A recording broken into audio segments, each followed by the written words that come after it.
In today's video, I'm going to teach you how to deactivate a form in Smartsheet.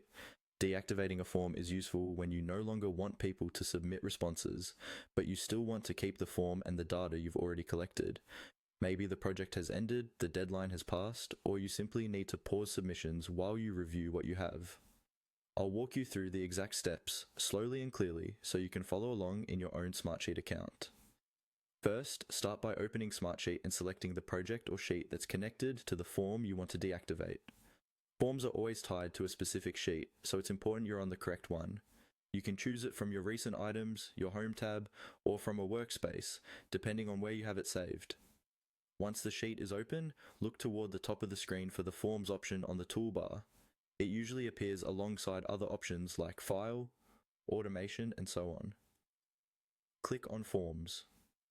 This is where you manage anything related to forms for this particular sheet. From the drop-down that appears, choose Manage Forms.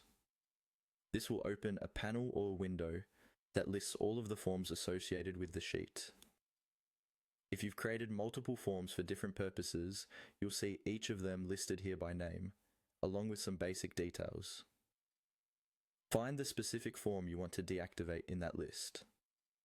Take your time to confirm you've got the right one, especially if your forms have similar names.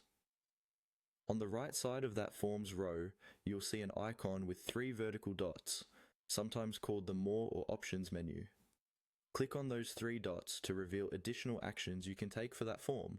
In the menu that appears, select Deactivate. Smartsheet may update the status of the form to show that it's no longer active. After deactivation, anyone who tries to access the old form link will not be able to submit new entries. Your existing responses remain safely stored in the sheet. You're only stopping new submissions. If you ever need to accept responses again, you can return to this same Manage Forms area and reactivate the form instead of creating a new one from scratch. That way, you can easily pause and resume data collection as your project needs change. And that's all it takes to deactivate a form in Smartsheet.